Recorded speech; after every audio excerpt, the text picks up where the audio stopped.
Claire's. No Claire's. No Claire's.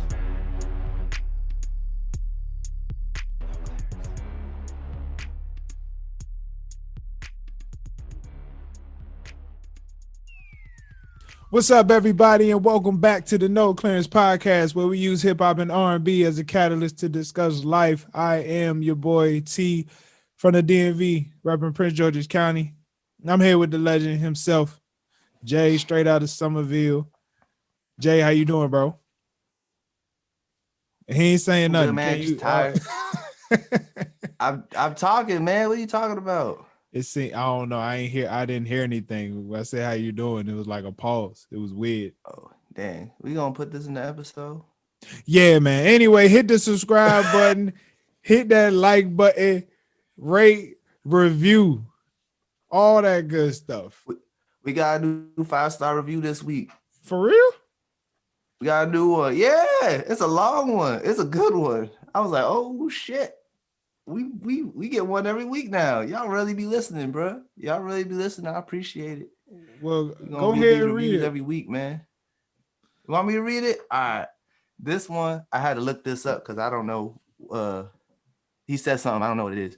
But this one is from EC from the PNW.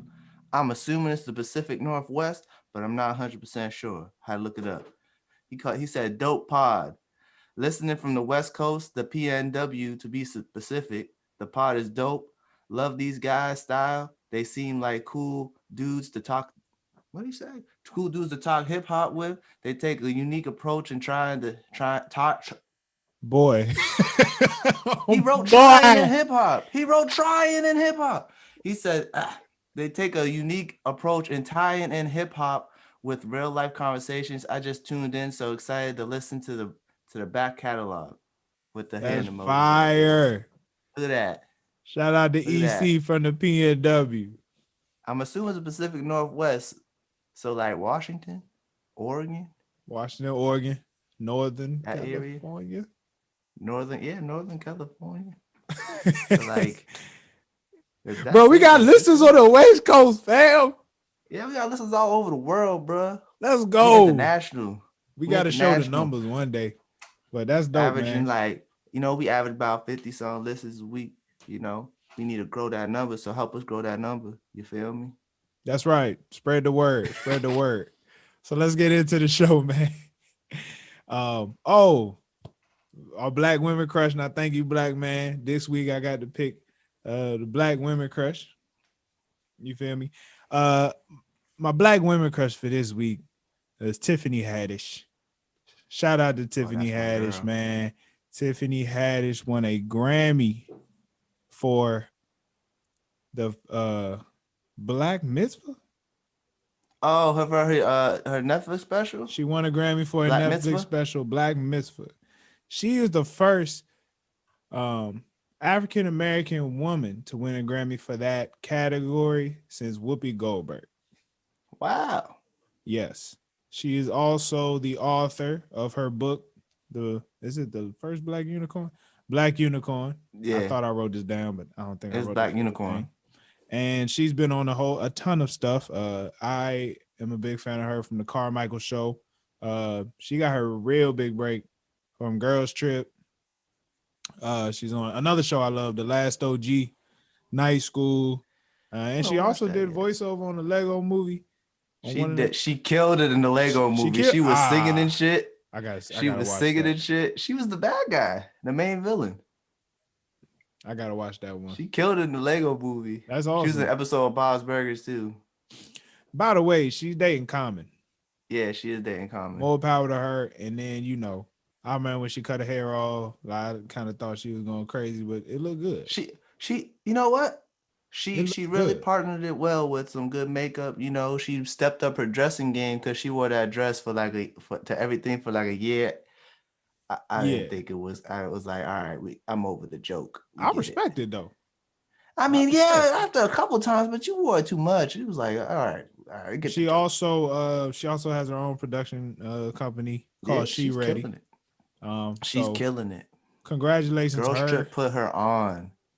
And real quick, man, happy birthday to Jordan. She was our guest last week. Happy birthday to her. Snap. Her Happy birthday. Her birthday is the day this episode will be out. So this Wednesday. Oh shit. Today Janae Aiko's birthday. I found that out on Instagram. Shout out Oh, Janae. happy birthday, Janae Aiko. I want to real quick, just give a big shout out to all the people. There might have been some other people that is black that won the Grammys, but here's to all the ones I know for sure is black.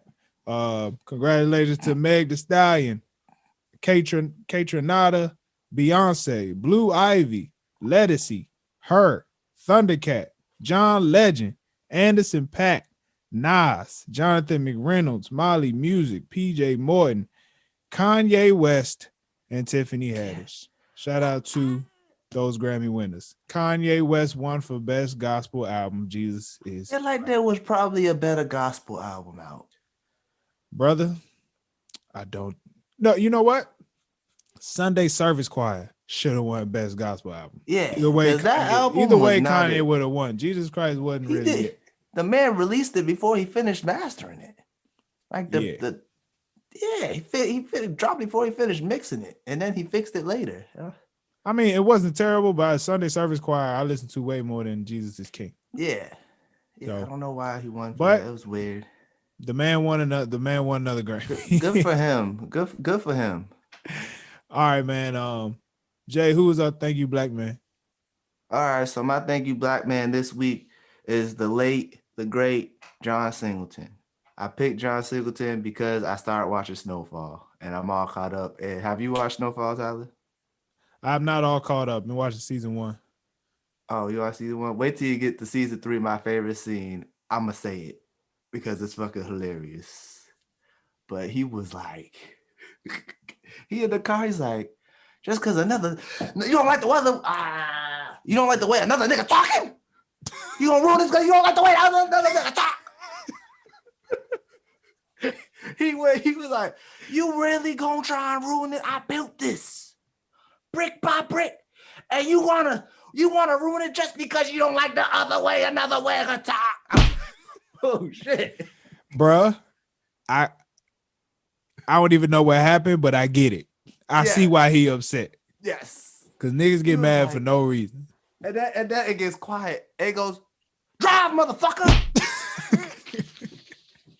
Like, if you don't have the context, it's hilarious. Even with the context, it's fucking hilarious. You mad because you my don't man like Franklin the way. went the fuck off.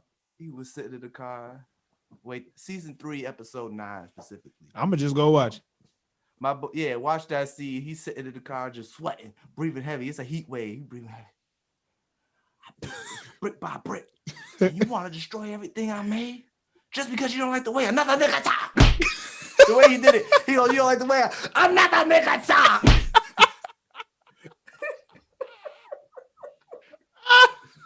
Bruh, that shit's fire. I love that show so much. I didn't want to watch it at first because I didn't want to watch another show about drugs. But like, I'm gonna say right now, John Singleton, R.I.P. You're my thank you, black man, because you brought this amazing show. You made this amazing show, and I'm just happy you made it. Thank you for making Boys in the Hood as well. You know, he was the first black man ever nominated for Best Director, and the youngest. And after him, it's only been like Spike Lee, Barry Jenkins, Jordan Peele, and then one other. I can't remember his name. I'm not sure if it's Antoine Fuqua, but I'm not 100% sure. But other than them, he was the first. He made great movies, High Learning. I love that movie, Poetic Justice, and he directed an episode which he won an Emmy for that show, the O.J. Simpson show with Cuba Gooding Jr. played O.J. But yeah, I just want to say thank you, black man, to John Singleton. May you rest in peace. Your work will live on forever. And Snowfall is great. Love that show. You gotta get caught up, bro. This show is good. I'm gonna go straight to episode 3. Yeah, season 3, episode 9. I'm going straight to that. You gotta fast forward. They're in the car. I'll find it. I saw it on Twitter. That's what made me want to watch it. So I'll find the tweet and I'll send it to you. Give it to me one more time, fam. Give it to me You one want more to time. ruin everything I made just because you don't like the way another nigga talk?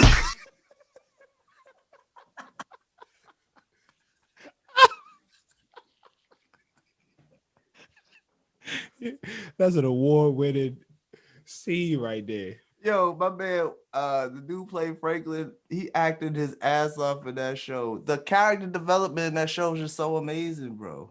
It's such a good, amazing. Oh, it's a good show. It's excellent. Is Excellent, that bro. show up for an NAACP award? I don't know, but it should be every year. The shit's good, bro. Oh man, me that's see. funny. That I wish I is could find the clip and put it in the video without getting flagged, but that's hilarious. shit. Oh, I found it. I'm gonna send it to you. I'm gonna text it to you right now. Yeah, it's only a 20-second video. Anyways, what you got for your rent this week, T? Man, give me 30 seconds. Hold on, let me get the clock up. Let me get the clock up. Hold on, 1 second. Let me send you this clip. She's bad funny. And the clock. All right, 3, 2, 1, go. To all you 4X niggas that's trying to follow me on Instagram, I put this on everything. If I find you, it's gonna be a problem. Please stop following me on the gram. I like money too, but that's just not what I do.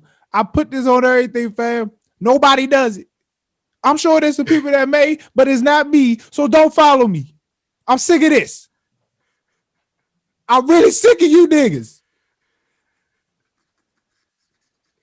You act like you know somebody because you do some 4X. What type of mess is this? Time.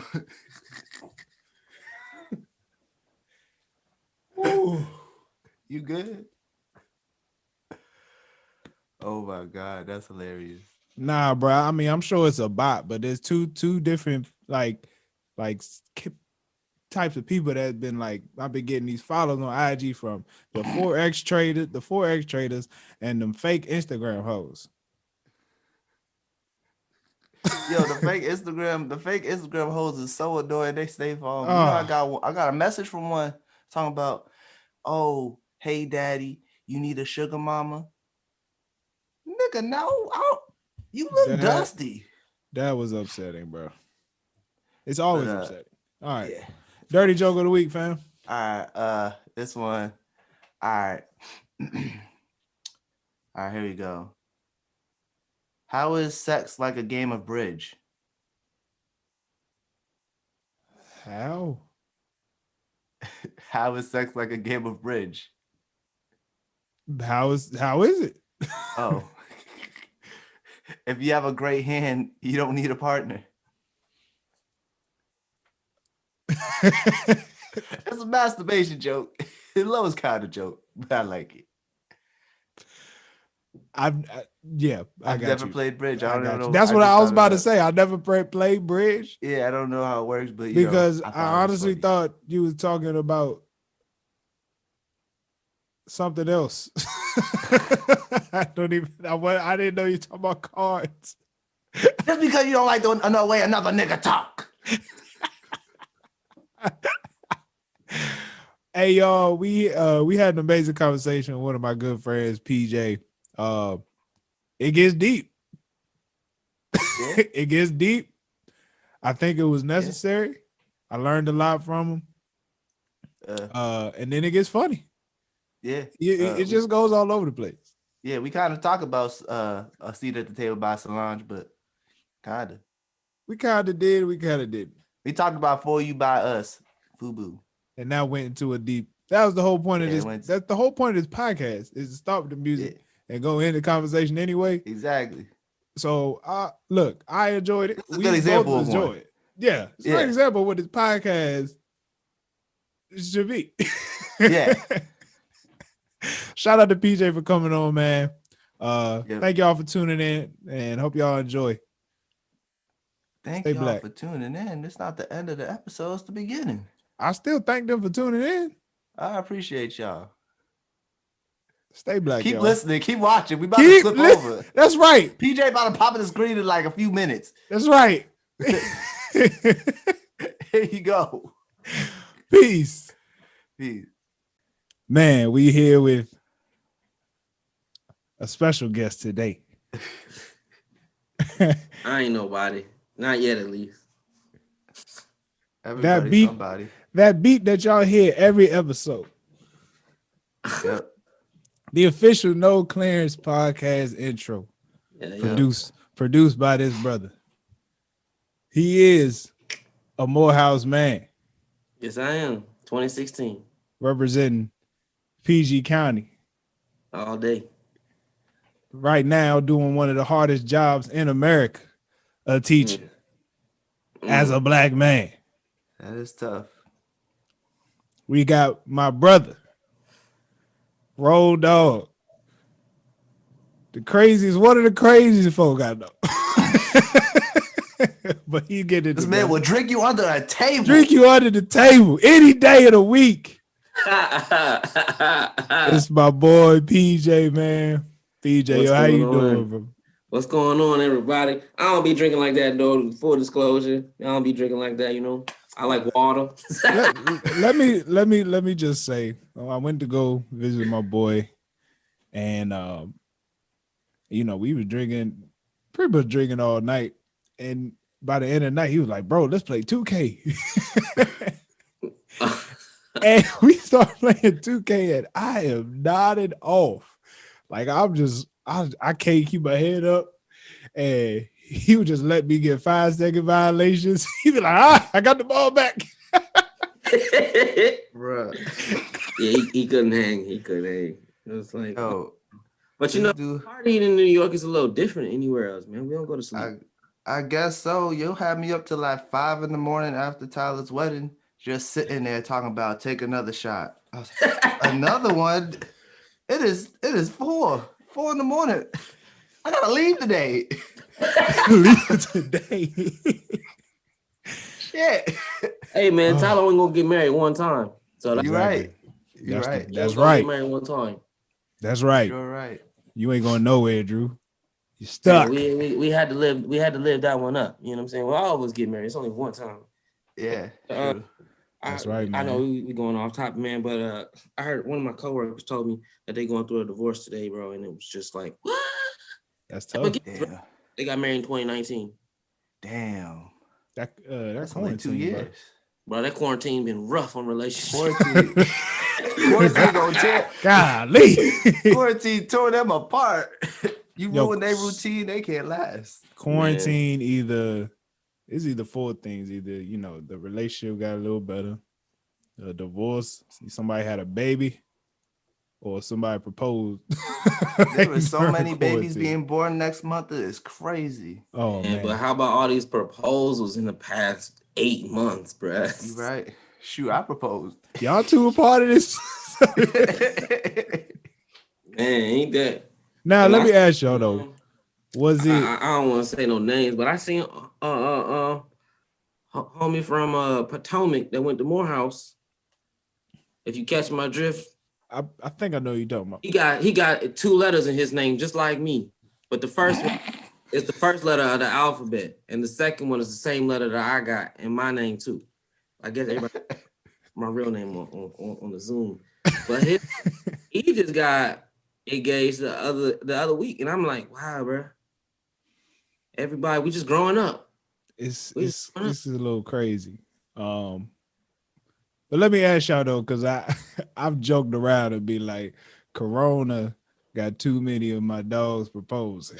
I was like, I just want to make sure they cause y'all stuck in the crib. Shoot, one of our old one of our little homies from St. A's, he proposed to his girl. Man, hold on, fam. Who proposed? Real little, like real young. We were seniors. He just got to the school young. Oh, I did see that. Yeah, it's crazy. But yeah, I'd say the quarantine did play a role, man, because that sure did. That free money, and here's the thing: the free money, and you realize when you start going back, because we just started going back to work last week, right? So like you realize I ain't been commuting to work. So I ain't been paying for gas. Fam. My car just been sitting right there. only going right down the street and come back, run my errands and come back. I don't need to fill up. Now I'm like, I gotta fill up every week, at least once. I gotta make sure my Easy Pass got some money on it because I gotta cross some toes to get to work. It's like, wow, man, I was really able to just kind of sit on some money, sit on some cash. You don't realize until it's over. So quarantine niggas proposed during quarantine because they had more money. They have more gas money. Man, think about it. If you qualify for free money, you got over. I don't know. Even if you want to count the $1,400 is supposed to come in the next 2 or 3 weeks, you done got over $3,000 essentially.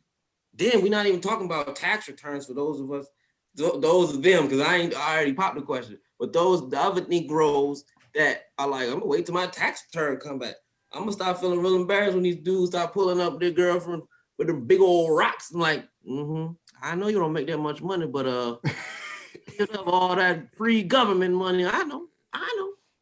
It's coming. The government is paying for proposals. Oh, absolutely. Yeah, I never even thought about that. Well, you see what they trying to do, fam? They trying to get us all married so they can put us under one tax number. You see what it is? You see what they trying to do? Hey, let us all be married then. Let us do better than the past generation. How about that? It's a conspiracy because they giving us the stimulus check, and instead of putting it on crab legs, we buy rings. Well, how about that? Put it on crab legs. Crab legs are nasty, by the way. Fish are friends, not food. You gotta relax, bro.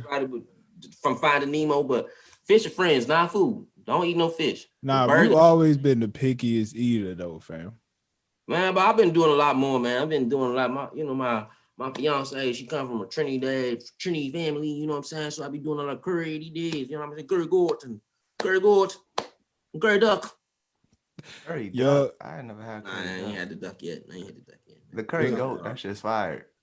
It is. It's really good. I'm proud of you, fam. I'm proud that you eat. And roti. I got the roti. It's crazy. That's when I knew she was the one. I was like, she got PJ eating. Like, that's different. His mother, his future mother-in-law walked up to me, said, "Your friend don't eat." I said, "Damn." You don't eat my food. She always trying to drag me like I did something to her. I be eating the food. Oh man. Eating the food. It's good. You know what I'm saying? It's good, you know. I be wanting to take them down to the South so they can get some, so they can have some real sweet tea like that. Not that. I'm talking funeral sweet tea. Diabetes. That sweet tea for them funerals in the South. For some reason, you go to a funeral in the South, you be like, why don't we drink this every day?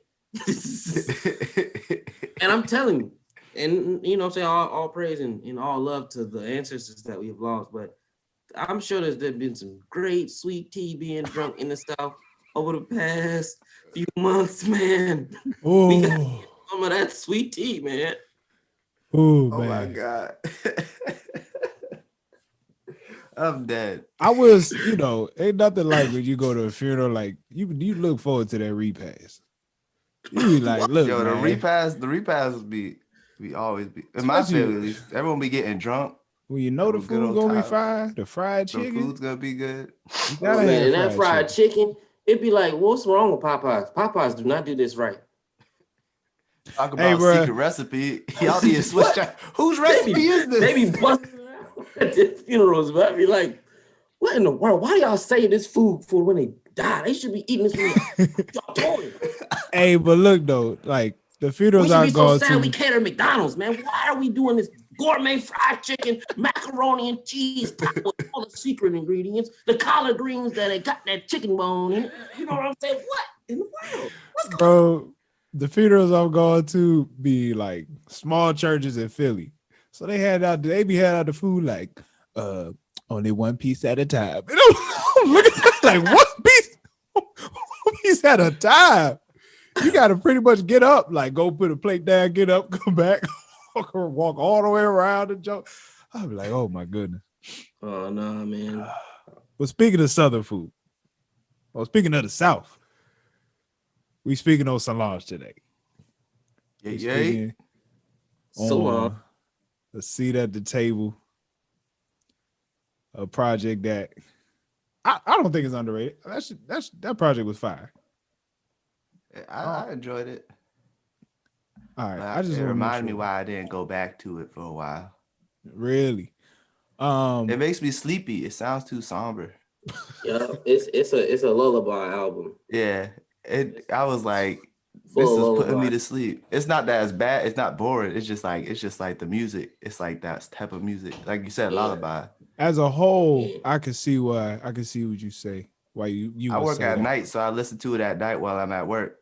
Yeah, that's not a good That'll be idea. why I had the hardest time trying to stay up at work all week. Niggas walking around falling asleep, thinking I'm high. Oh my goodness, you Yeah, tripping? no, that's definitely an album that it's great. It's great listening when you're about to go to sleep. Yeah. I set that I'm relaxed mood. Like bedtime is within the next hour or two. Like Yep. you got things to do, places to be, and inspiration to be had inside your spirit.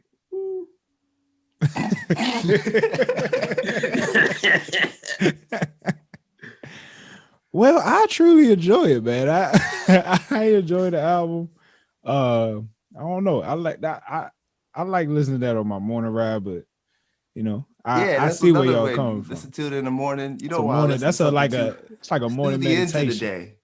Yeah, morning meditation type thing, man. Did a lot of reasons. Well, I actually read a lot of articles going into this one. Learned a lot about her process.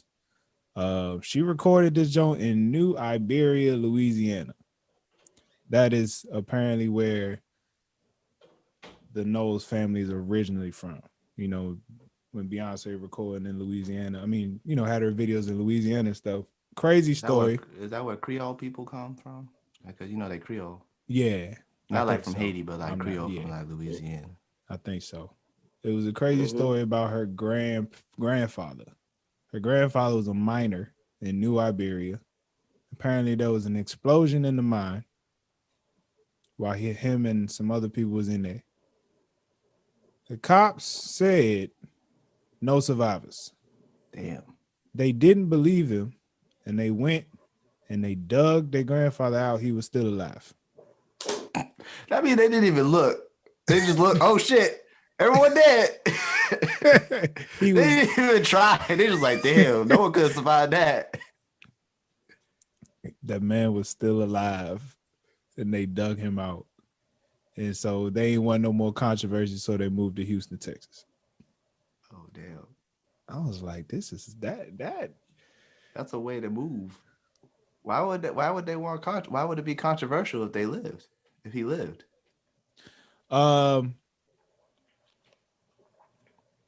I don't know who said there was no survivors, but I'm assuming it was some white people. So controversy is in they ain't want to say these folks was trash at their job. Yeah. Makes sense. Absolutely crazy story. That's wild. But that's a part of the album. Like that. That's terrifying. Yeah. Imagine being stuck in a mine for like just being a miner and then the shit closed down behind you. Now you stuck in the dark. That's like terrifying. They got movies about it. Yeah. I don't like them.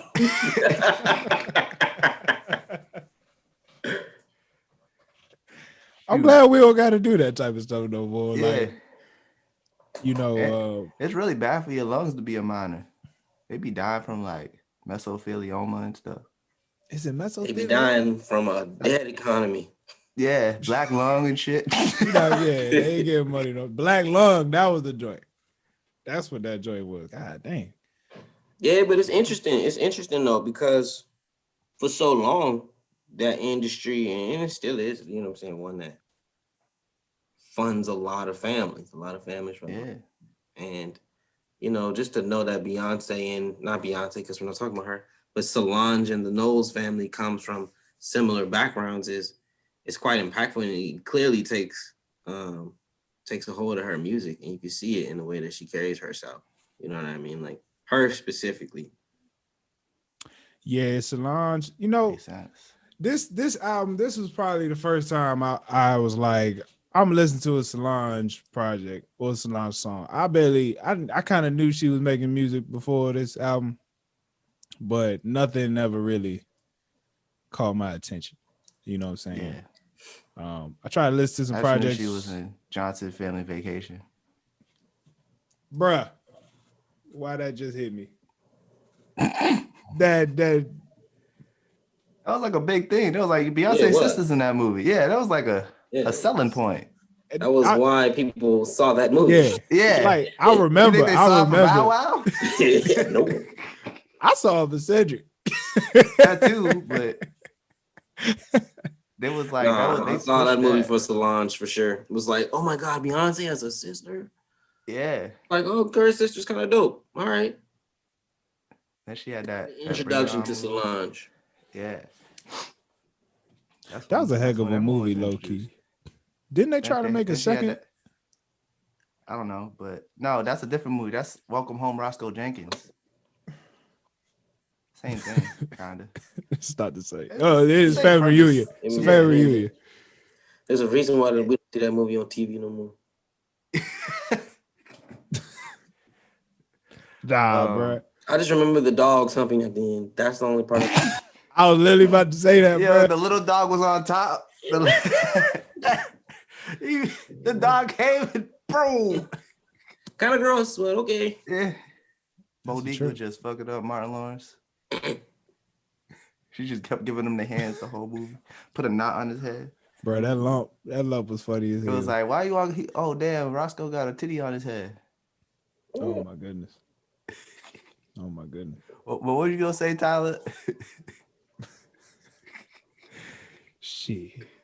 All right, I don't even know, but I do want to say, as an artist, Solange has really stepped their game up because she went from like being almost like a pop artist. A lot of her songs gave you that pop feel, whatever pop supposed to be. I still don't understand how something called popular music has a type to it, but she, had the pop feel, and she just, for this album, she just said I'm gonna change it up. I'm gonna really switch this thing up. So I was but I mean, would you agree that is why this is the only relevant? I'm sorry, no offense to all her other work because it's good, but why, quite frankly, this A Seat at the Table is her only relevant project. I wouldn't say that. Her last project is the one after. I literally was just on the tube. all the music videos that she dropped for A Seat at the Table all have over 10 million views. She has trouble breaking 1 million with any other project. But the table was a moment. You know what I mean? It was. The stuff for hipsters and people that really listen to music and go seek music out. Cool, they may have been exposed to it, but they're not playing it still. They're still not playing it. But Cranes in the Sky comes on, you still let that rock. You know what I'm saying? Like on your playlist, you're still gonna let that rock. But all her other stuff, skip. it's my thing, right? And it's not like it's bad. It's just it's never the right vibe. Like the vibe is just not like you got to be in a specific. I'm craving Solange mode for a lot of her music. Like you got a true fan for a lot of her music. Here's my thing. The last project. Dang, I'm forgetting the name. Something about coming home. See what I mean? But listen, but this is what I'm about to say though, right? This is what I'm about to say though. A Seat at the Table had the clearest message, I feel like. Yeah. And then the last project, sonically, I think it sounded really good. The only reason we're not talking about that one, I'm still trying to figure that one out. Like, I really still don't get it. You know what I'm saying? In a sense. This one was more clear cut on like what it was about. When you hear Seat at the Table, when you start listening to this album, it's like, oh, I see the direction she's going. You know what I'm saying? The last one is. I think But I think, see, and that's the kind of nuance that I get a little about, right? Because I don't want to say that the message was clearer in the seat of the table than her other projects, because actually that would just indicate that we're stupid if we can't understand the message. And that's not the case. That's not the point, because we're not stupid. But I think what it was the purpose behind A Seat at the Table was different than the purpose behind all of her others. She had a clear purpose in A Seat at the Table. There was like the song "Fubu" for me is one of the songs that really stick out because it's so direct. But if you don't know anything about Fubu, if you don't know anything about it as an acronym, you don't know anything about it as a company and what it did and how it broke barriers, and you don't understand that song. You know what I mean? Like, you can get the lyrics, you can understand, but you won't understand it. But it was for us, by us. You know what I mean? Felt that that was a purpose behind it. A lot of the other, and I was talking to my fiance about it earlier. Like, I feel like a lot of the other stuff, no shade to her, because maybe I'm wrong, but what it feels like, how it comes off, was an intentional decision to be different in other than her sister. Because some of it for me just feels like, really, bro? What are you doing? That's not cool. But you're saying I'm going to innovate in a completely, like, I'm taking it on myself, and she meets the challenge. I'm giving myself the challenge to be cool outside of the paradigm of the cool that Beyonce has created. And Beyonce's paradigm for cool is almost all encompassing when it comes to that whole culture. You know what I'm saying? I'm not gonna say too much of that. I also think this album also capitalized. I think this album also capitalized off Lemonade as well. Cause this is like when Beyonce dropped, we always knew like Beyonce was black, but this is like when she dropped Lemonade, it was like she's being black. And then Solange they came out the same year, and it was like, oh yeah, Solange reminding us that their family's black. Like, she was like, Beyonce showed everyone that she was black, and then Solange was like, I'm gonna take it another step, and it kind of like fit the theme of what they were doing that year. So I could see like the success of Lemonade also led to the success of A Seat at the Table. They're like interconnected, even though she's trying to be different. Yeah, I mean, and even still, like, I really think she was successful in kind of carving out a lane for herself. And I think the biggest part of when it comes to the racial identity was Beyonce's music for me has always been palatable to the white person. Ooh. Solange's album, sorry, that content was for us. Clearly. It was you can't listen to that as a white person and not think, I don't think this album is for people like me.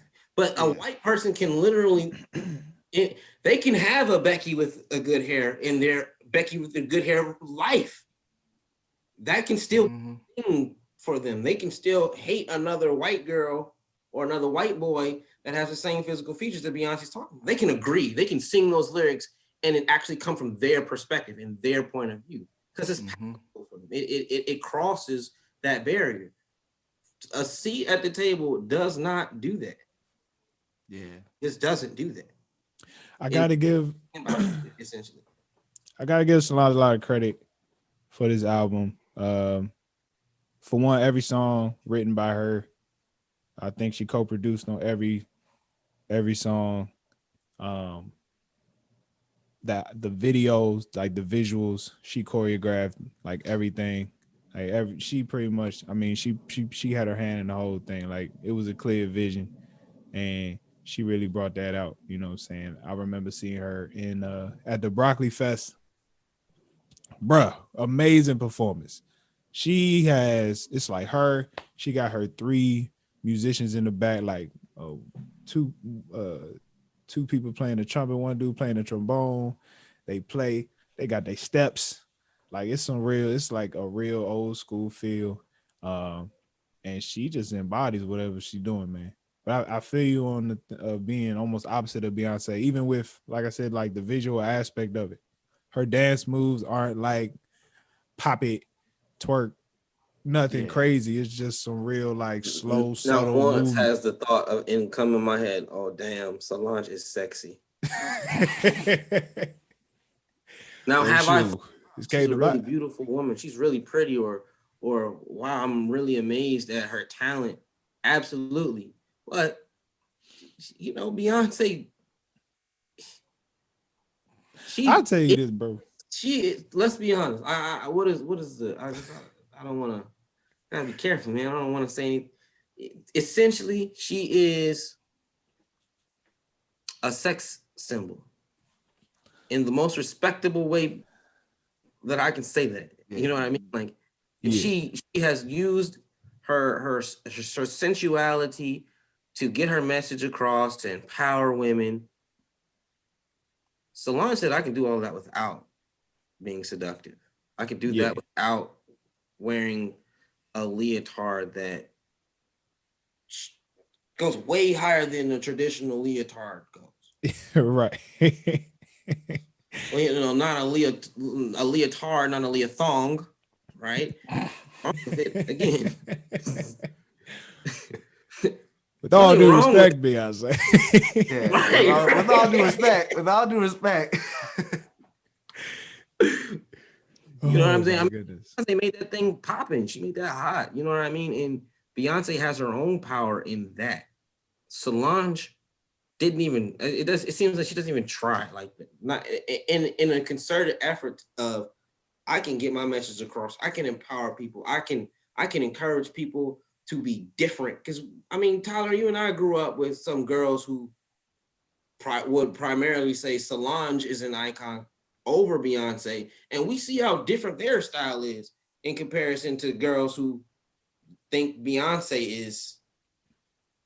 Yes. Yeah. Like that. You know, and That's let's very be true. honest.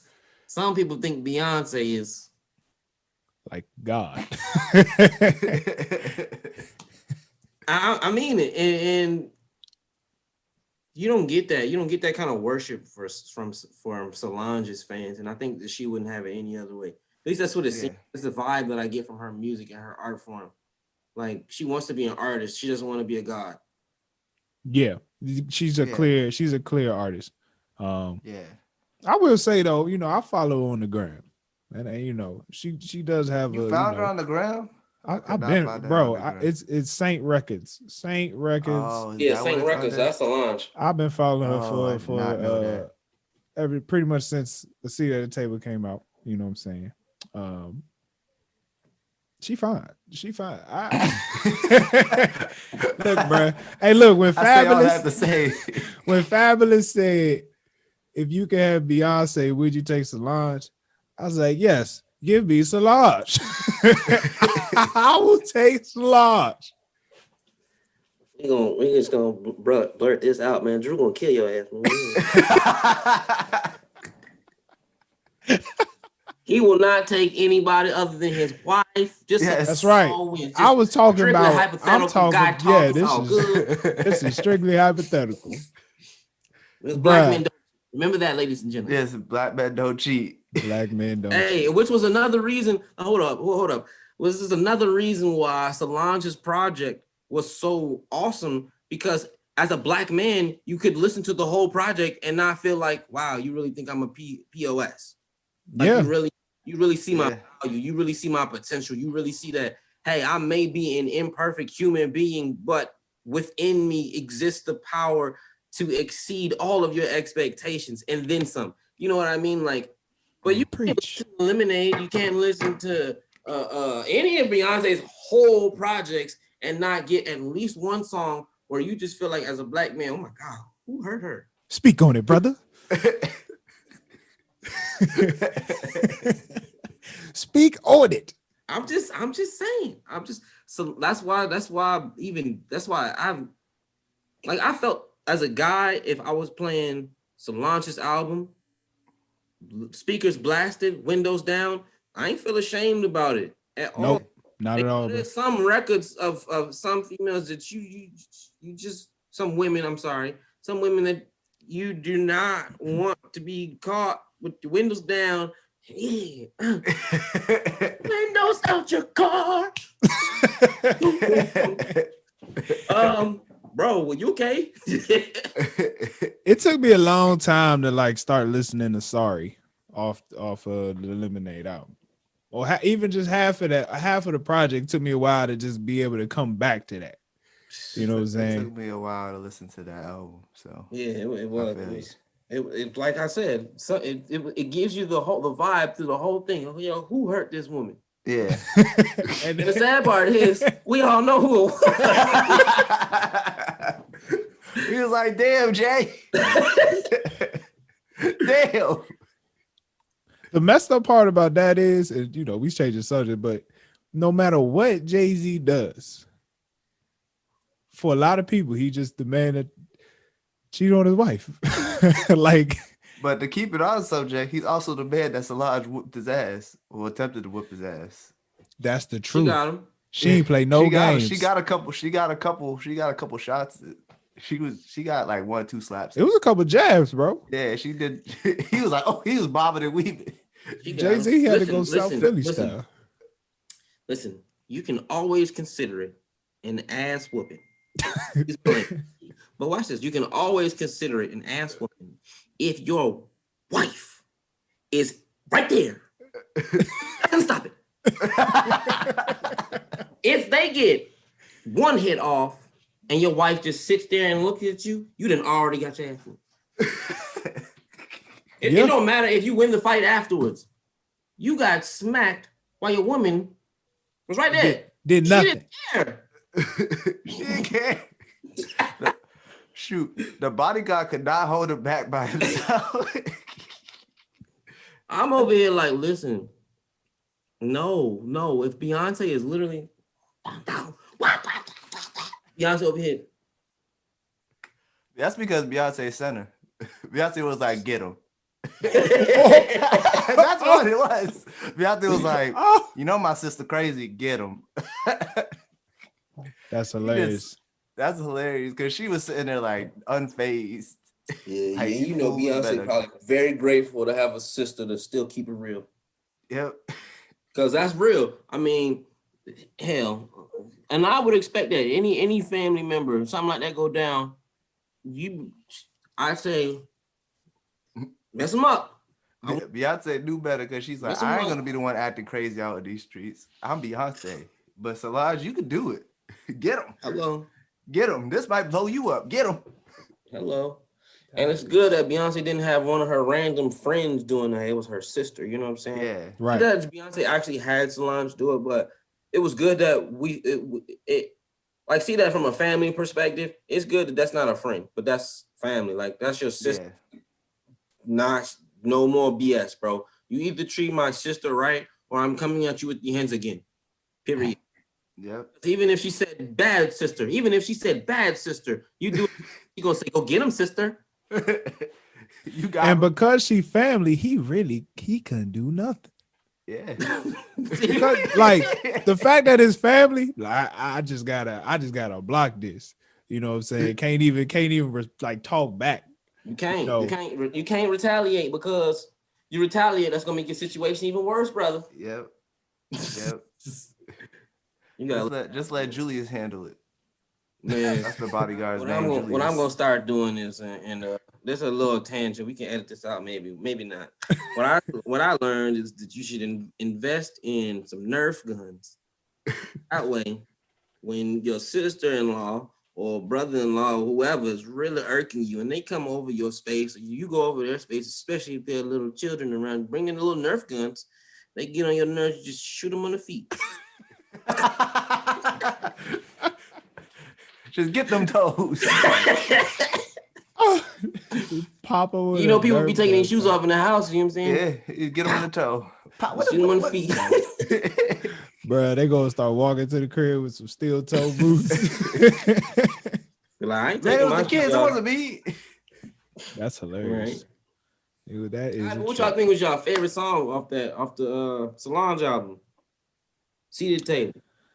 Man, Mine is Don't Touch My Hair. I took that personal. why speak on it, brother? I took that personal. Remember I had the afro back in the day? Bro, White girls was all Having- up in that having a- afro, bro. Having an afro in an all-white college was the worst idea I ever could have did in my life. I just didn't. HBCU, bro. I just didn't want to go to a barber in New Hampshire, so I was waiting until I got home. But then my barber left. My barber went back to Jamaica, so then I didn't have a barber. So then I was screwed for like a year trying to figure out who to go to. So I had an afro. I was like, fuck it, I'm gonna keep an afro. I got this. Right? Every party I went to, there'd be a white woman standing on a couch, drunk as shit, with drink in one hand, her other hand in my hair. And I'd just be slapping hands on my head like, what? Bitch, you know how long it took me to pick this shit out? You just gonna run your fucking fingers through it? So when I heard that song, that's all I could think of. Like, don't touch my hair. Like, that's my crown. Don't touch my soul. Don't touch my soul, white she-devil. That song really is it, man. I like that song. It's I not never. fun, but I definitely feel you. That song is so powerful, man. It's just because every single. I was thinking about that earlier today. I was like, you know, I've never seen a white man care as much of his hair as the men, the black men that care the least about their hair. You know what I mean? Like, cause you know some of us, bro. And I mean, clearly it's not the three of us right now, but was literally had standing appointments with our barbers every week. Like, not because when I was a kid, it was every 2 weeks. Every 2 weeks, yep. Older, I saw some of these dudes really go once a week. Yeah. I mean, and it's a thing, like it's a part of our culture that is often not talked about, often forgotten. And honestly, I hope to God the barbershops come back after COVID, because that was counseling for black men. That was where you go to get counseling. You go to the barbershop. You sit and you talk with your barbers and with the dudes that you recognize are there every time you go to the barbershop for some reason. Like, you get your little community away from your tight-knit group of friends. You know what I mean? And it's sad. I mean, I also live in New York right now, so I don't, you know, if I'm going to a barbershop and I'm not speaking the Spanish, then I was about to say experience for me. I go to a Dominican barbershop, so they just be speaking Spanish. I'd be in there nodding off. That's why I go take a nap. I mean, cold with the lines though. I ain't gonna lie to anybody. You want a good lineup, especially you want that little Dominican though. You can brush this down. Yeah. Anything else up? You go. They come out with the straight razor. Man, what? Get your eyebrows and shit. But you know, I say that I miss that about being in Maryland, and more specifically, just in the South in general. Like, barbershops are black-owned barbershops are still a thing. That's right, man. Shout out to Eric Green down in Atlanta. Well, I knew that was coming. No shout out to Eric. No, I'm kidding. I'm kidding. I don't even know if he listens. Love you, bro. But that's.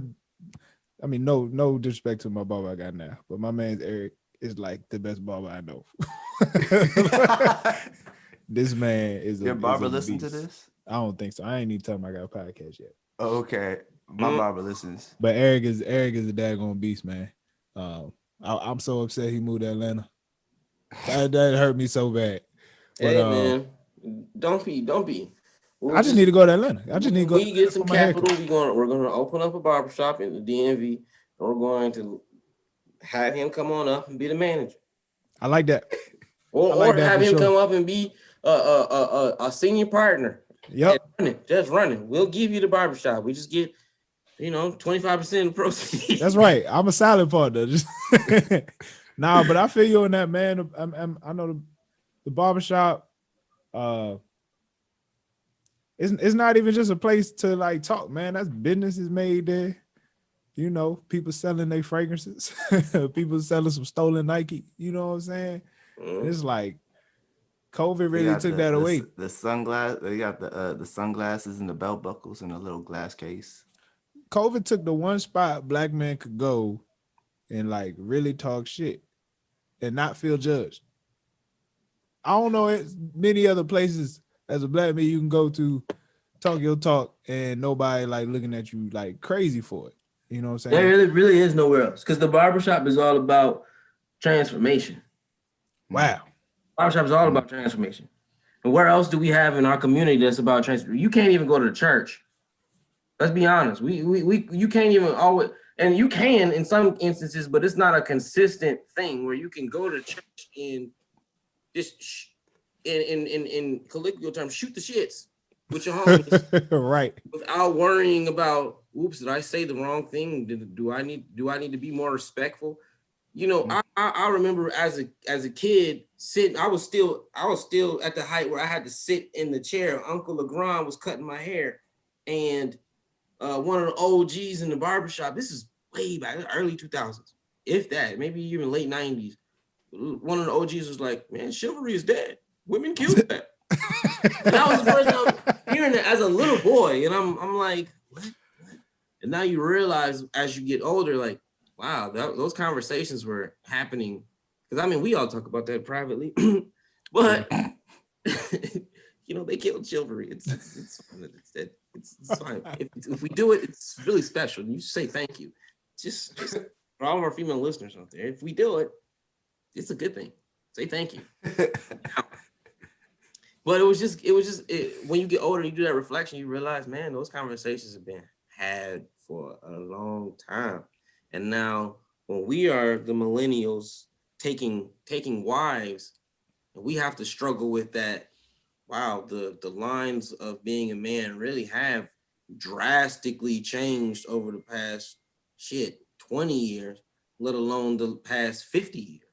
Right? Man. What it means to be a man is, every time I turn the TV on and see the stuff going on with Governor Cuomo, I'm like, man, it's a man caught in the wrong era. Hey, can we dig in? Let's dig into that a little bit, because I don't know why this reminds me of what's going on with Kirk Franklin right now. I don't think anything is wrong with what Kirk Franklin did. For those who don't know, Kirk Franklin was on the phone with his son. He was 33. Y'all remember the age. Kirk got a little upset. Called his son a bitch ass nigga.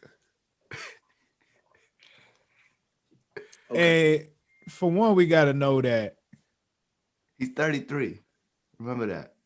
Number one, the first thing I said was, why is this controversial? Number one, because I know people trying to say because he a Christian, but for one, Christians aren't perfect. We know we're not perfect because we go to church. There's a reason we go to church every week, because we know we trash. That's number one. Two, his son is 33 and you're recording a conversation with your father. Yeah. I'm trying to question. When I saw the headline, I thought he was talking about like his teenage son, or like his early 20s son, or like his child, like a baby. He talking to a grown ass man. Mm-hmm. He just so happened to raise now. Like, he's 33 now. I mean, yeah, he's still his father, but like, it's not like he's talking to him. Like, there are people who are like saying like, oh, this is detrimental. A father shouldn't speak to his child this way. He's 33. 33. But this making me question like the generation we in, like, yeah, what type of men are gonna come are coming out of, what type of men are millennials? You know what I'm saying? Like, yeah, I feel like there's been this change with women taking more power. What is men not really understanding their responsibilities, and we end up with niggas like Kirk Franklin's son snitching on their daddy. But like, so okay, so what do you feel like is a man's role in this age? Because this album does talk a lot about not only women empowerment, but empowering black men as well. But like, what is our roles nowadays? So that's a question that we're not going to be able to answer here. Not at all. I just would like your opinion. I think the more interesting perspective in our era is, in our parents' generation, it was men could decide what it meant to be a man. Had all the power to decide what it means to be a man. We no longer have the ability to solely determine for ourselves what it means to be a man, because quite frankly, when our women tell us that they don't need us, they are actually telling the truth. Yeah, that's facts. And it is a situation now where if you grew up like me and you believe that there is quite frankly a natural order, and it is quite frankly a divine position as for a man to be a provider, we now need to come to terms with what that means. What does it actually mean to be a provider? And guess what? We're not the only ones that need to do that reflection, because our women also need to do the reflection of, what does it mean for my man to be a provider? And what does it mean for me to be a helpmeet? Does that mean for me to be the one bringing in all the cheddar? If that is the case, great. So what is your man providing? That needs to be determined between the two of you, but most generally it's going to end up being emotional support and kindness and love and all the fruits of the spirit that we know that you should see in a marriage and in a strong relationship, right? So I think that is the more interesting perspective, is that no longer can men even answer that question. It has to be a question that men and women have at the table together. Wow, seat at the table. Wow. Oh my goodness. Oh my, I mean, there's different tables that need different discussions. You know what I'm saying? This is a very important but at that one, table, I can't sit there by myself. I can't decide what it means to be a man by myself. Yeah. No, that's a I can not in I so let me clarify that. I sure as hell can decide what it means to be a man for myself, but I'm not living by, and nor am I living for myself. So if I'm living with and for other people, then that means that they need to be a part of that discussion with me, aka they need to have a seat at the table. You know what I mean? So who cares if there are multiple tables? We all sit at the same tables. Does the same apply for women though? From your perspective, this is not law. Just from your perspective, does the same apply for women? Does it need to? Yes, but does it? No. But whose fault is that? And I was about to say that because I think, do you think the previous generation of men messed it up? No, I won't say messed it up for us. Forced the game to change. I was made it a little bit difficult. A little harder. I'll say they messed it up. I'll say they messed it up. And here's why. Here's why. They allowed ego to not only destroy the relationships between men and women of their relationships, but generations after their relationships. So they made it worse. They hurt it because you got to understand the transgressions of the men in the past didn't just hurt the women of their time, nor did it hurt the little boys of their time who grew up to be trash fathers and who grew up to be trash husbands, who grew up to be trash ass men. Right?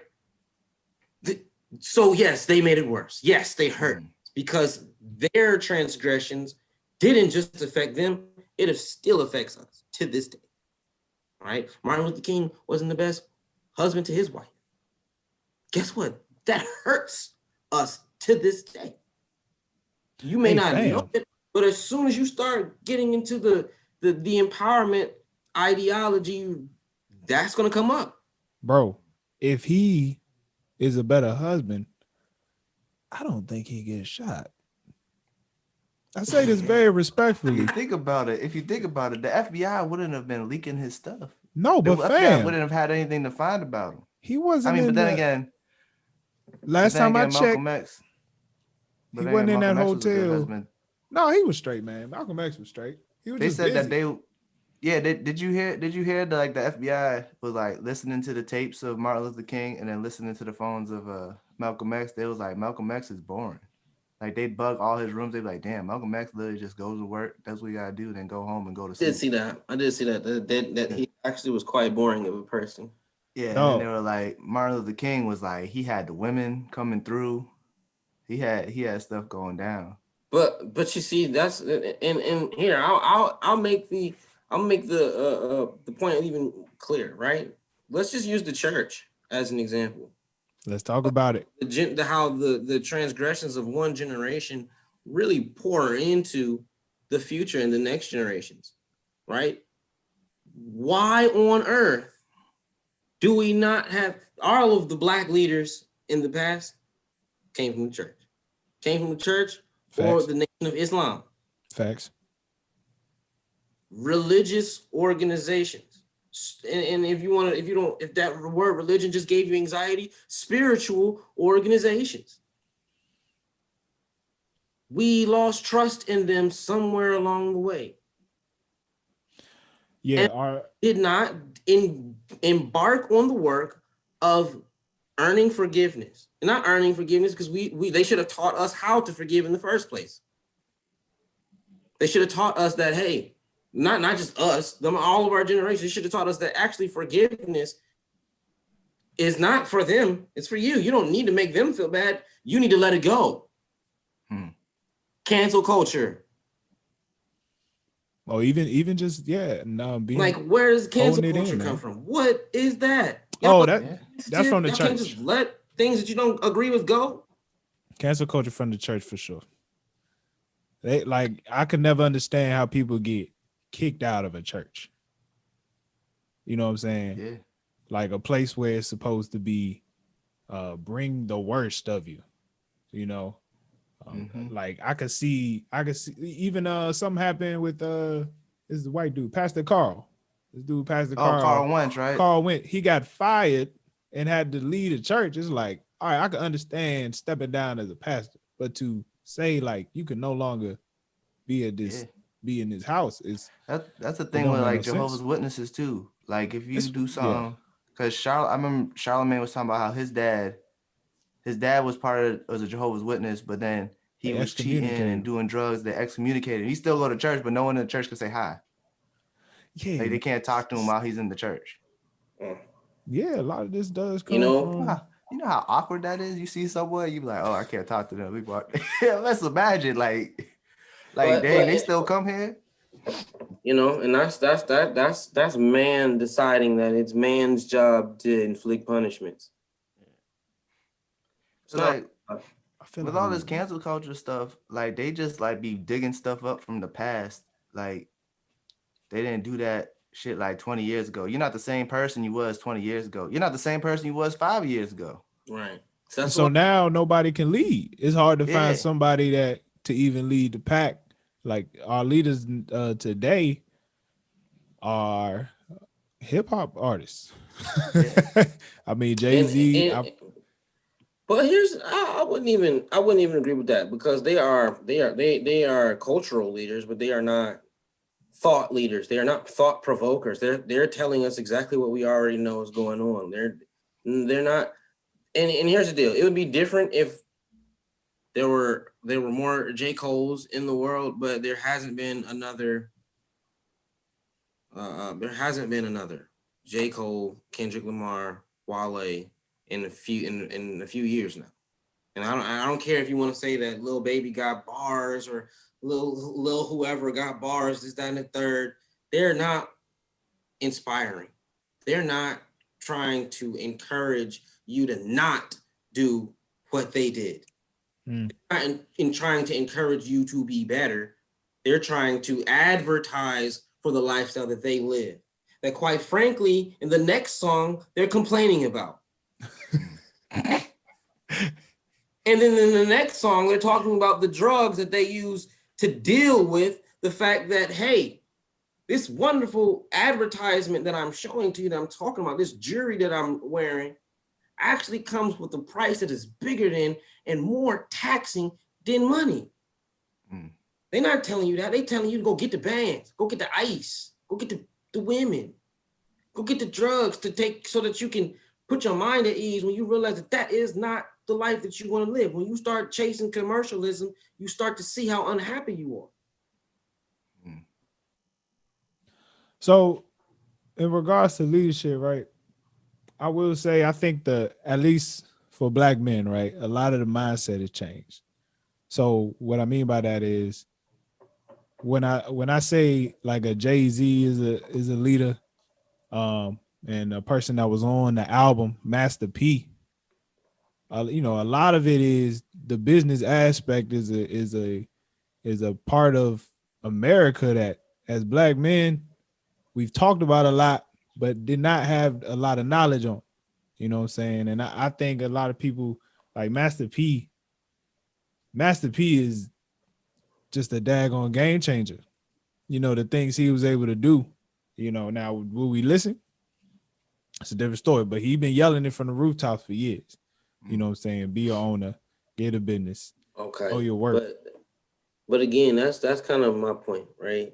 Was Martin Luther King wasn't just talking on the pulpit and then stopping. He was at the front of the lines. Yeah.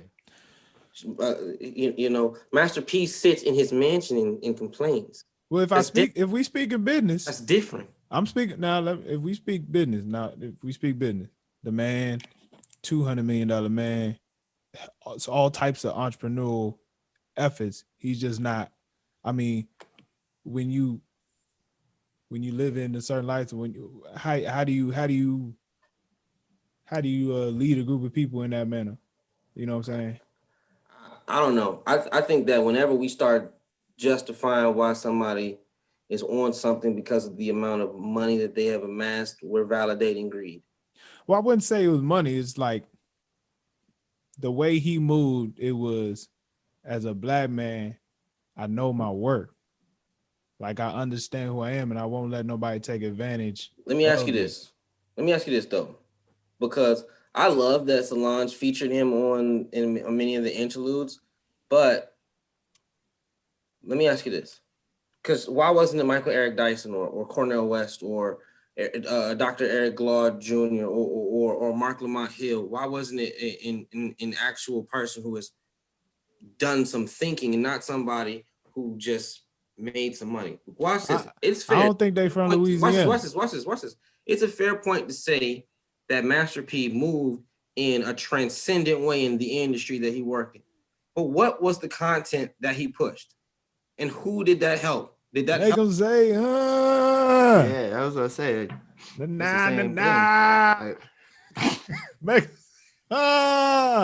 Seriously, what product did Master P push? Oh, cocaine. Oh, Mr. Ice Cream Man. Mr. Ice Cream Man for sure. Right? There's no doubt about it. I think at the end of the day, like, unfortunately, no, little black boys, no. I'm sorry that you don't know too many African-American doctors and lawyers, and I'm sorry that you think that teachers are low-paying and unimportant people, but guess what? That is where you can make an impact. That is how you can be an example, because you I think it's very dangerous territory to sit here and to say, hey, Jay-Z is an idol and an icon for a business. Capitalism is not natural to the African diaspora. It is not natural to us. We have been taught that it is the only way that we can survive in this territory, on this country that we were taken from our natural born land to live in. It is not the end all be all, but that because they would tell you that once you conquer business, once you have some money, once the black people get some money, then we can start making decisions for themselves. Count inflation into it, count taxes into it, count the fact that we do not have the same level of financial literacy of the people that control the game. That they will always be 2 steps ahead of us. Why? Because it's their game. Why is Jay-Z worth a few billion when Jeff Bezos is worth so many billions of dollars? He could say, lose $1 billion and it wouldn't affect him at all. Jay-Z lose $1 billion, it's going to hurt him. Kanye lose $1 billion, it's going to hurt him. Dr. Dre lose $1 billion, does he have it even? Oh, he ain't got no Dr. Dre. Yeah, so it's kind of like, listen, we're playing a game that it's never going to win. And once we start idolizing the people that it seems like are winning the game, once we start idolizing them, we have already lost. We lose. Black women lose when they idolize Beyonce.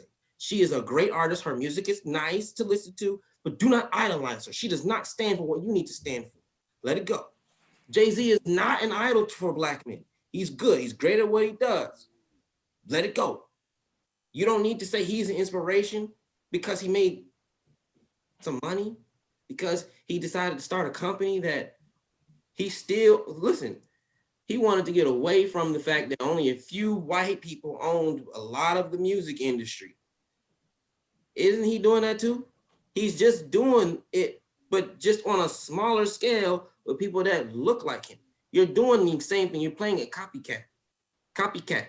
When you play copycat, you get the same copycat result. Think about 50, 60 years from now, when the Latinos are saying, hey, actually, our music is #1 in the nation now because Spanish is taking over. So now we need our own record labels. It's going to perpetuate the same kind of situation. JC didn't do nothing, especially did what the white people did already. Now look, my brother. Do what you guys did. Here's the thing. We need leaders that don't say, what did the white man do? We need leaders that said, what can I do? What can I do that's different? What can I do that is away from, what can I do to step away from this paradigm of whiteness? Because Martin Luther King wasn't rich. He was funded. He wasn't rich. We only talking about people that are rich, not people that are funded. Barack Obama was funded, but where's he at? He has made it clear to us that he is done. No, and that's no shade to him. I'm not gonna say that. I'm not gonna say that because Barack still continues to run his program where he mentors black boys and does all of that stuff. So we can't. Is he say running that, it, or did he set an infrastructure in place that runs itself? There's people that literally are mentored by Barack Obama. That's what I'm saying. That's what I'm saying. What is he has made it clear to us that he is writing books and collecting checks. That is what his game plan is for the rest of his life. I mean, a little money ain't hurt nobody. Now, it's fair. He put an infrastructure in place, right? He put an infrastructure in place. All his organizations are going to run. He did mentor the people. He did teach them this, that, and the third. But guess what? If this, that, and the third actually is wrong, but Obama taught them to him because it's Obama's organization, would he actually be okay with them going against this, that, and the third? Because his infrastructure, it's his. I can't fathom him being wrong. But here's my thing, right? I see what you're saying, but I think there's a time for everything, right? And just the time we in, the leaders of our day are in the corporate space. Now, will we get another Malcolm? Will we hopefully get, somebody like a Martin? Sure. But if we do, that's great because we got people financially, okay, that can help them. I think it's just setting up a foundation right now. Again, I think once we start, I think we lose. I think we lose as soon as we accept that our leaders are in the corporate world. I think that we lose as soon as we start saying that. We don't know what world our leaders are in because we don't have very many, right? In a very public space. Because Instagram, there are rules to Instagram that you cannot break. Your picture has to have a certain type of light, a certain quality of this, that, and the third.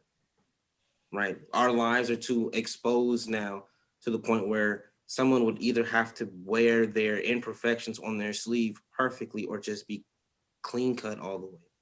But I think that as soon as we start to equate corporate success to leadership skills,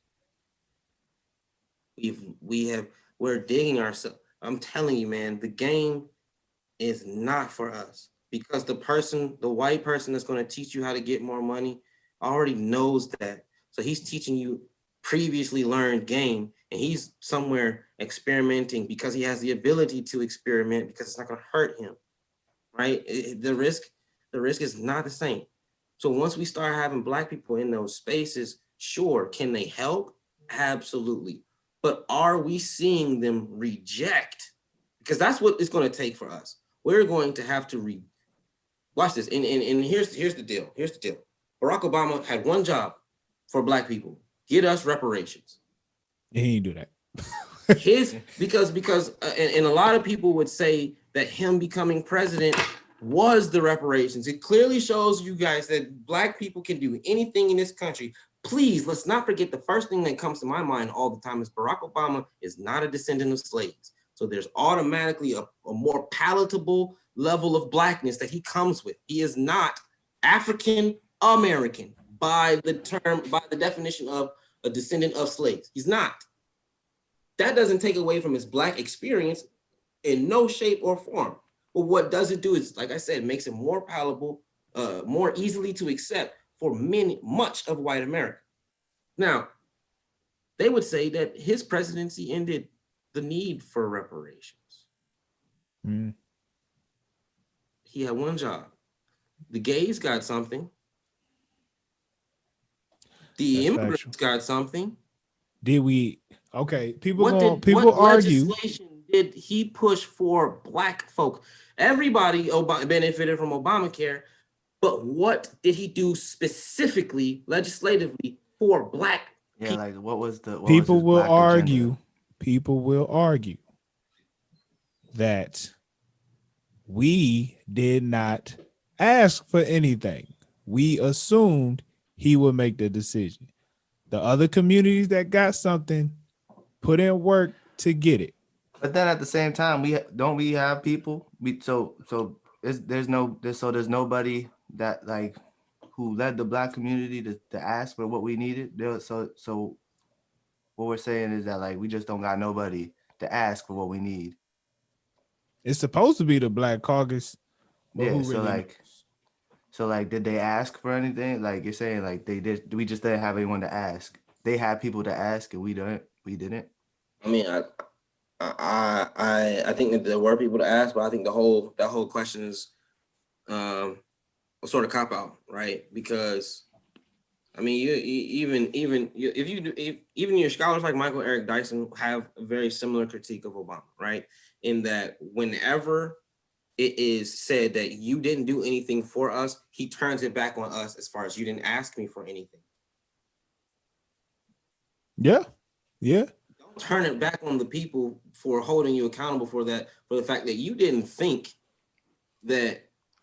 So first of all, that you thought that we didn't ask them. The country has owed us something for hundreds of years now. I wear my 40 acres and my mule. And by now, with appreciation, where are my 240 acres and my fleet of horses?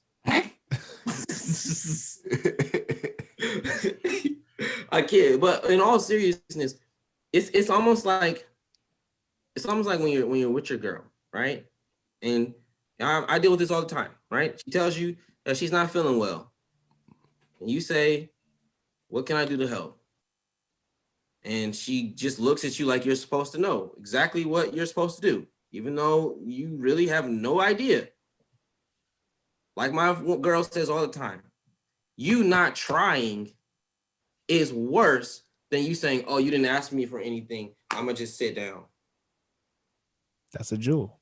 At least try. Yeah. At least do something. At least come up with the idea. If your girl says, my foot hurts," Rub that foot. and you don't even say, "You want me to rub your foot?"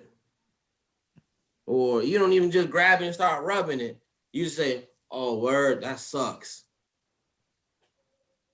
She didn't ask you for anything. Yeah. She didn't. Do I have to ask? I'm hungry. Do I have to ask you to feed me? No. Yeah. That's the question. That's her asking you to feed you right there. I'm hungry. Oh, you try to eat what you try to eat. But that's the same response that I give to people that say, "Well, black people didn't ask Obama for anything." I'm hungry. Do I need to ask you to feed me? I'm poor. Do I need to ask you to do anything? I should not be getting taxed when I'm getting. They could end the reparations argument by saying, "You know what, black people, for 5 to 10 years, you don't have to pay no more than 5% of your taxes." We're not gonna do no more complaining. I will shut up. I will be quiet. Yeah. I would There's say, nothing you can complain about. word. If they said we are going to enable a tax forgiveness program for descendants of slaves, we would all be like, okay. Shoot, I'll be proving it as best I could. Hey man, so what do we do? What do we do in regards to who are we supposed to go like look to? Who are we supposed to, look to as someone that is, an example? I thought about Charlemagne, but that's Charlemagne. This is a different man. I Dang, know he got has changed though. He's not the same person he he, was back when he was talking about sucking the fart out of people's butts. he's definitely the vision of growth. But he cares more about the mental health space. But is that a space that we really should be looking at?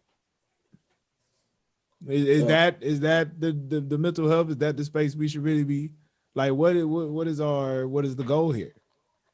I think it's a space to be looked at for sure. Yeah. It's very important. I needed to be cheaper. That's You said you needed to be cheaper.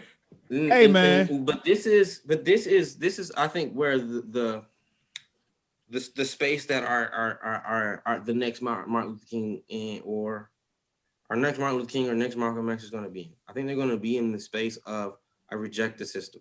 I reject capitalism. I reject the idea that people can have as much money as Jeff Bezos, but I can still look outside my window in Queens, New York, and see starving people on the street. I reject that. That has to exist because you agree. If you talk capitalism, you agree with the system, then you are also agreeing that there have to be winners, and if there are winners, that means there have to be losers. That's how capitalism works. Somebody has to lose. If you broke right now, I'm sorry, you are the loser in the situation. You are not winning. We've seen this situation. The game is situated to keep you on the losing end. We've seen this situation in the past, and we know what happens in the end. Like apocalypse. Normally, we've seen. I mean, we just saw Judas and the Black Messiah. We just, that movie just came out. Anybody that's speaking, HBO Max. Oh yeah, it'll be back. Anybody that's speaking, those terms, their life is at stake. At least in this country, they get scared. They don't get scared. No, I'm saying like the white man gets scared. Oh, yeah, their life is very much at stake in this country. I mean, it's kind of hard for us to ask that of a person. But I don't know. Sometimes I think we have just sold our soul to the devil as a people. I really do. And here's why I say that. Can you imagine? Because what it would take is drastic measures. The Montgomery bus boycott was successful because it hurt their pockets. They didn't give a shit about Black people not riding the bus until the fact that they could not meet their bottom line financially. That's what hurts them. That's the only thing that they care about. Diversity is a ploy to get them more money. Taking this war on cash is a way for them to have you swipe your card. And like Dave Ramsey says, because when I use cash, there's this cerebral feeling of, oh my goodness, I just gave something away. And then I'm not getting it back. But when I swipe my card, I get my card back and I receive whatever I just swiped for it, right? So I don't know, man. We would have to do some serious reworking of our brains, because now if I get hungry, I type in some things on my phone, food's at my door. Now, if my girlfriend says I want this, that, or the third, and I'm like, I don't want to drive anywhere. I want to just buy it from Amazon. Click, click, click, click, click, and it's on the way. Can we tell ourselves that we are going to break away from our reliance on comfortability? Because that's what they have given us. They have given us comfortability. You have the option, once you make over $50,000, to figure out how to be comfortable. Comfortability leads to complacency, and complacency leads nowhere. Boy. So where are our next leaders going to be from? We're going to be looking for the next Mohandas K. Gandhi. That's what we're going to be looking for. We're going to be looking for the next Siddhartha. We're going to be looking for the next Buddha and for Black folk. We're not going to be looking for the next Michael Jordan, LeBron James. Who cares what LeBron James says? Yeah, that is. It's cool to report on the news It's inspiring to us because we love the man. We think he's a great basketball player, but actually he goes home to a multiple millions of dollar mansion every night, or a nice 5-star hotel, depending on if they're on the road or not. He's not going home we to have children both. that can't do. Reminds me. What Nobody is gives wrong a fuck with what Ja both? Rule got to say. LeBron James right now, yes, he is an NBA basketball player, a millionaire. He also has an incredible school that is not only helping the children, but the families of the children work. He's giving the kids free bikes. He's doing a lot of different stuff, and it's like, can we not have both? Oh, and so I think LeBron is great in that era because he puts his money where his mouth is, literally. Do we need more like LeBron? Yes. But does LeBron end up usually doing what he complains that the white man wants him to do as far as shut up and play basketball? Does he end up doing that a lot? Yeah, absolutely. Because he don't want to lose the lifestyle. What's going to happen is we're going to have to see a black figure say no, emphatically no. And I'm not scared of you, because when we saw Dave Chappelle, when we saw Lauryn Hill say no, they fled like little chickens. No offense, but they did. Instead of saying no, I am a human being and I don't care if you took my ancestors from their land. I'm here now and this is mine. Where I'm standing is mine, and I'm not letting you take that away. I'm letting you move me. It kind of happened with Colin Kaepernick, but he still did try to play in the NFL though. I just don't understand. He still tried to see his master. Still trying to go to the league. Yeah. Huh? What'd you say, Tyler? He's still trying to go to the league, fam. Honestly, it just don't make no sense. He tried to do it on his own terms, and they did not like that. That's what ruined it for him. There's a reason why they called it the almighty dollar. There's a reason. Because as soon as you take your focus off the only almighty, you lose. You lose, and you've already lost the game if you even admire somebody who will do what they know is not because they know. LeBron James and them know that if they really wanted to make a statement, stop playing basketball for a significant period of time, not because of COVID, but because you are tired of this foolishness. Take the pay cut. Let them know I don't care.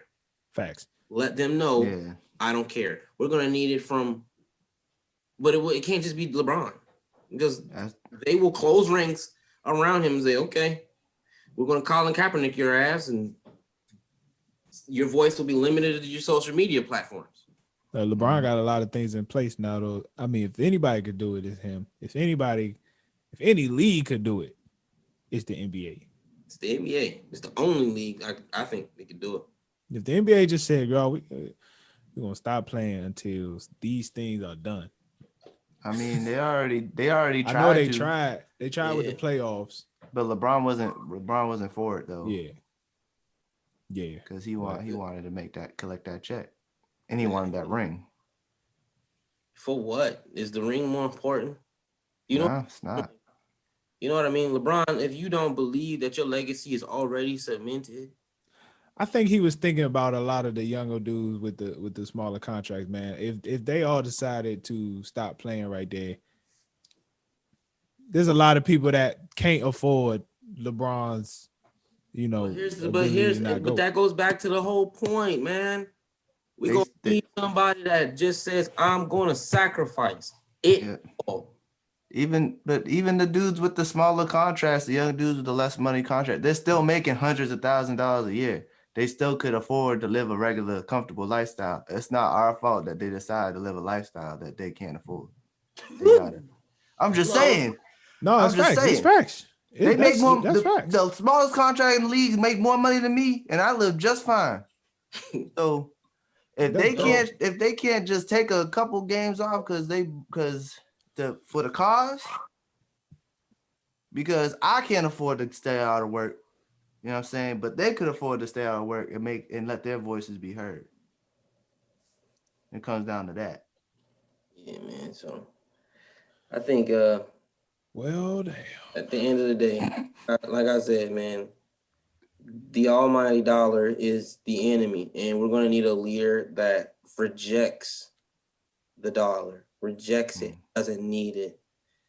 And it's not, and it can't be somebody that already has it, right? It can't be Oprah and she say, I'm going to start my own network. You had the means to do that. It's a game for you. It's still a game for you because you still go home and live comfortably. You still go to whatever, a personal private resort that you call a home. Like that is still your reality. So how on earth can you relate to some of my students who the only reason why they come to the school building is because they mom and dad cannot afford to give them some food for lunch and dinner. Sorry, for breakfast and lunch, because that's the only meals we get. Like you can't relate to that. So let me ask you, Ram. No matter how even if that's where you started from, right? Because I can't relate is a present tense statement. I couldn't relate. Okay, past tense. Or I didn't relate, but you cannot relate in the present if you are not going home to a situation where there are starving people outside your building. You go home to a resort, you go home to land, you go home to butlers, you go home to a family with children whose college is optional because if they wanted to be entrepreneurs, you have the down payment to give them you have the personal ability to give them the loans to get them started. Like college can be optional for LeBron's kids, but it can't be optional for the kids that I teach, unless we change the education system. That's a whole nother conversation. Different time. I was about to ask you, I get a little personal with you, like, you know, you being a black, you're almost a minority in your space, like a black male teacher. What kind of responsibility do you feel you have to these students? After this, we'll get into the quick rounds, but just speak on that. What responsibility do I have to my students? It's a tough one, right? Because I have a responsibility of being a positive role model and positive influence. That's the easy answer. That's the go-to answer, right? But I think when you go to a deeper level, that's a really interesting question, because if I really owe it to my students, I need to show them how you can make the most money out of this education game. Because that's the game that we're living in. We have all chosen to live and die according to the dollar. So I need to show them that, hey, we need to go get these dollars. I mean, we were doing a problem yesterday about fractions and ratios, and one of the problems was like Erica spent 4/9 of her money on a pair of jeans. She spent the rest of her money on sneakers. The jeans cost $56. How much money did the sneakers cost? And it's easy to just go straight into finding out the cost of the sneakers. But I honestly, in that moment, I was like, you know, it's actually more important that I tell you guys right now that if we're looking at somebody's money in terms of fractions or a percentage, you should never spend 100% of your money on clothing. At no age. I remember those days. It doesn't matter if you got $20 from your grandmother for your birthday. You need to figure out a way early when you're a kid to either save up for something big that you want to empower yourself for purchasing or getting, or you need to put that away for a bigger dream, aka your prom or your first car or your college degree. You need to learn that now. That's facts. I did not learn it when I learned it, because I learned it way too late. And it's not like I didn't grow up around Black people that had money. I did. But was that a conversation that our parents were having with us at the dinner table? The difference between mutual funds and regular stocks? No. The benefits of a 401k or a 403b or why you should have your money diversified into different in a diversified portfolio. Were they talking about us? Our parents was scared money. That's a lot of scared money from our parents. Like my mother was just straight up savings account. Like, don't ever use a credit card. There's a lot of just, a lot of those talks, not like invest and like how to actually get your money to grow. Right. I'm 27. I just got my first credit card. Like, I want to not have a credit card ever. But in order to get to that level, mom and dad, you need to have a credit card. Gotta get credit. In order to get to the point that I don't ever have to use or swipe my credit again,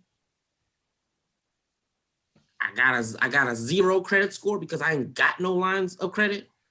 Because I don't need no lines of credit. Factual. In order to get there, I gotta go through some things. I gotta build some credit, then be done with it, pay off all my debts, and now I don't have no credit score. Now, if you don't want to do business with me, it's because you really just don't want to do business with me. Yep. You got no excuse. All right. Once you do that. No, it's real. Now, I feel like it's definitely a bigger, I feel like teachers, you saying you see the bigger picture sometimes, instead of just teaching this basic thing, there's a way bigger lesson. And you got to see the bigger lesson. That's what's up. That's factual, man. I just want to say I appreciate you for taking that on. That shit is hard. I can't stand I like teaching kids. I like teaching kids, but I can't do it in that setting. I coach football. I'll be ready to slap them kids right in the face, but I don't. Jesus Christ. In the face? In the face, bro. But you know what? Though? Kid with a football helmet in the face, though. No. I coach flag football. But never mind. You don't say that on the internet. Yeah. That's why I was like, in the face. Nah, bro. Because these kids be real disrespectful. And I ain't even gonna put race into it, but these kids don't look like me. And they be trying to talk to me something crazy. I'm like, I really don't know who you think you are. You know what I'm saying? I ain't gonna get into it, bro. But like the kids that look like me show serious respect. I've always it's them other kids, bro. It's them other kids. Yo, but what's the hardest is when the kids look like you and don't respect you at all. Oh my goodness. I had one. And I was just, oh Lord. That's really hard. Oh, I don't work with children. At that point, you gotta build relationships with a parent, and you'll start to learn why the kid doesn't respect you. And it's hard because, especially as a black male in the classroom, because I may be exposed to and have access to more single mothers than your average male.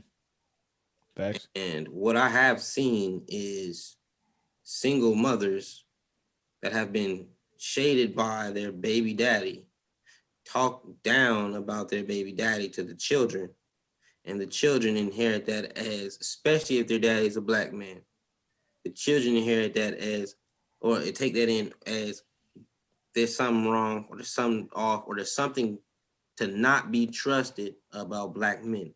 And that applies to us all.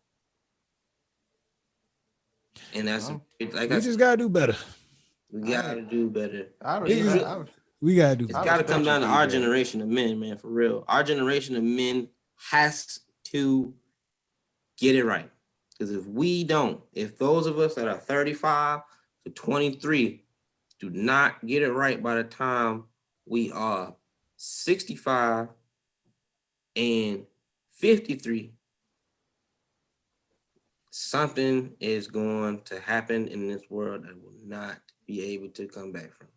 And I think it starts like what we said. I think we got to sit down at this table with the women, and there's got to be, serious discussions on how can we work together. Like what is seriously our roles? How can we respect each other in a serious fashion? Man, wise words from a HBCU Morehouse, man. You would expect nothing less I mean, from I'm what all right. we have heard today. Who said their favorite song? we went for favorite song. I like Fubu. I think Peter. Don't. Yeah, I gotta. It started because BJ said Fubu was one of his favorites. That's what led That's to this whole factual. discussion. That's factual. There we All go. right. Favorite feature. Get into the quick ones. Favorite Sanford. feature. I like Sanford as well. You know why Sanford's my favorite. I know why. The man sings like he got hot Say it food in his again. mouth. Say the That's same amazing. joke. It's Every amazing. time. The man, it's like the thousands, man. He sings like he got hot food in his mouth. It's amazing. He said, I love his part though. He Sanford? sounded amazing though. Did y'all even peep Q-Tip was on the album?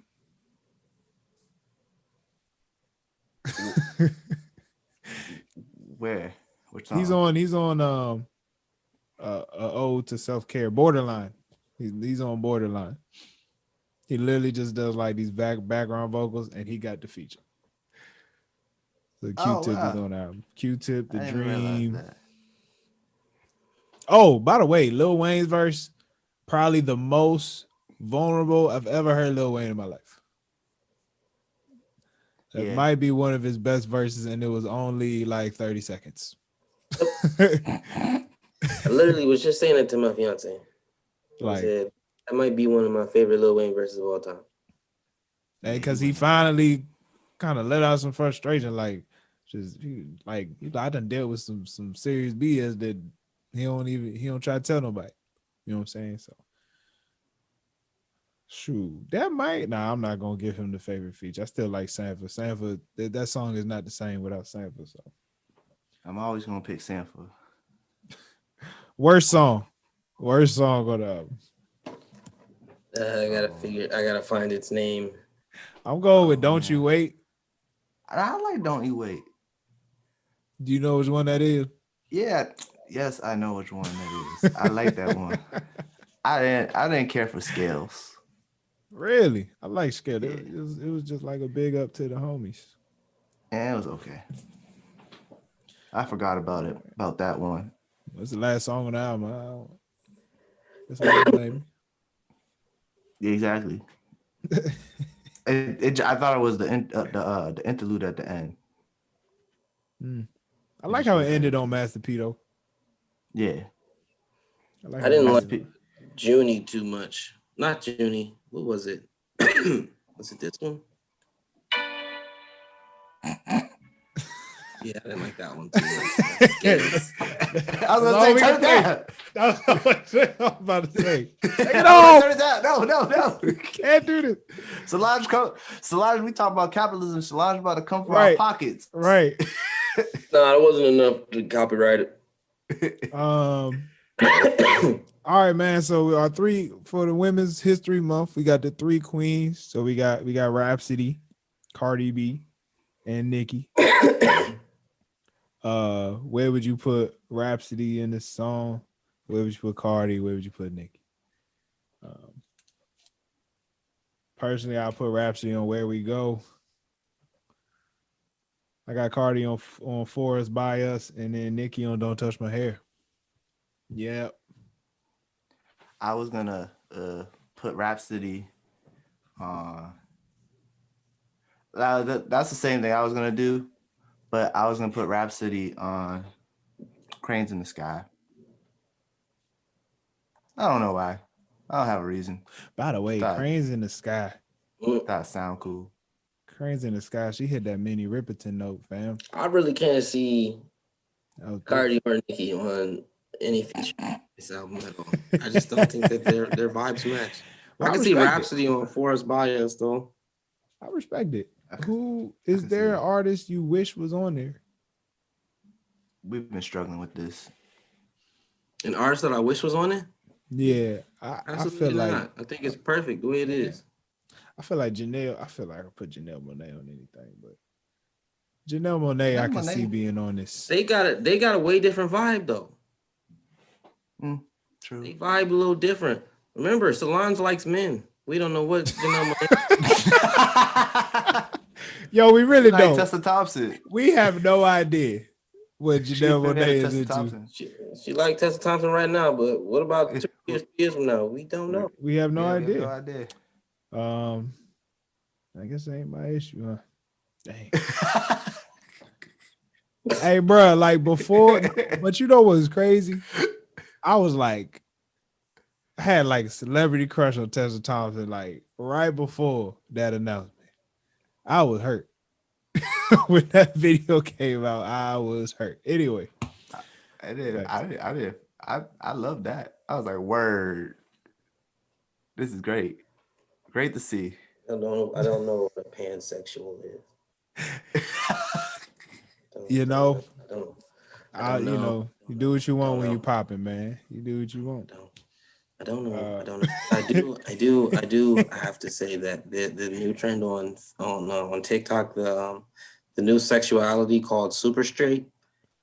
I do have to say that I am a fan of their rhetoric. I gotta I check look that this out. up. I gotta What check is that this? out. So on TikTok, there was a lot of people that got backlash for saying that the LGBTQ plus community was just doing a little too much. My fiance's in the back room, like, oh my God. But yeah, they were doing a little too much. And pretty much accusing heterosexual males that said, I have a preference for natural born women, saying that was transphobic. And I mean, some of them were going about it in a very transphobic manner, which is true. This is just facts. They were being very transphobic. But it's also true that just because you say you have a preference for natural born women, you should not be labeled as being transphobic, because they can say that they have a preference for A, B, or C, and you can't say nothing about that. That's very true. Makes sense. Did they? So super straight, well, they said that super straight is a new sexuality that they are creating to that means specifically that I am attracted to natural born women. That's hilarious. Do they? The name itself. Do they play the Jeezy song? Is it what's that Jeezy song? You know, I say super straight. I forgot. He say something like super straight. I gotta find that. That's hilarious though. You cloud. I got a joke about that, but I ain't gonna say it. All right, man. I don't want to get in trouble. All right. No, because we love everybody and we don't want it to be misconstrued. That's factual. That's factual. Especially if you listen to this podcast. It's funny how scared people are on the internet these days. It's not even an offensive joke. It's like, I'm not gonna say it. Oh yeah, don't say it's not offensive. I don't want to get misconstrued. It's not offensive. All right. PJ, this is the time we take it to the register. Say, give you the chance to say what you want. The floor is yours. Say what you want to say about the album, about the podcast. Do your thing, bro. It's a good album. It's a cool album, you know. I'm not good at this either, bro. I'm not good at the ending thing either. So listen. You want the ending to be good? I'll give you make it good. Let me answer. No. You can just say it could be about the episode. It could be about what we just talked about.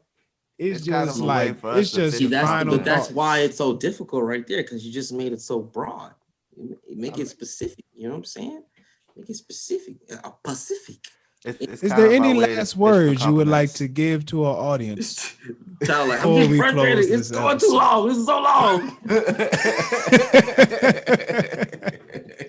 Just edit. Just do the editing. We go edit.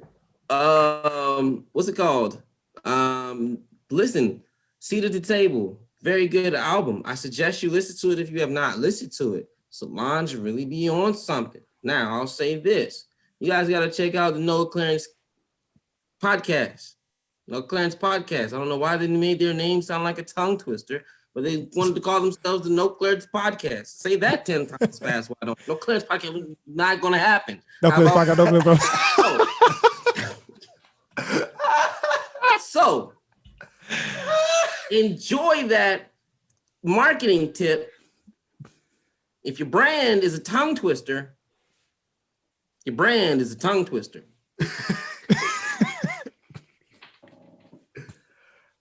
I thought of it. I want you to read into that how you like to read into it.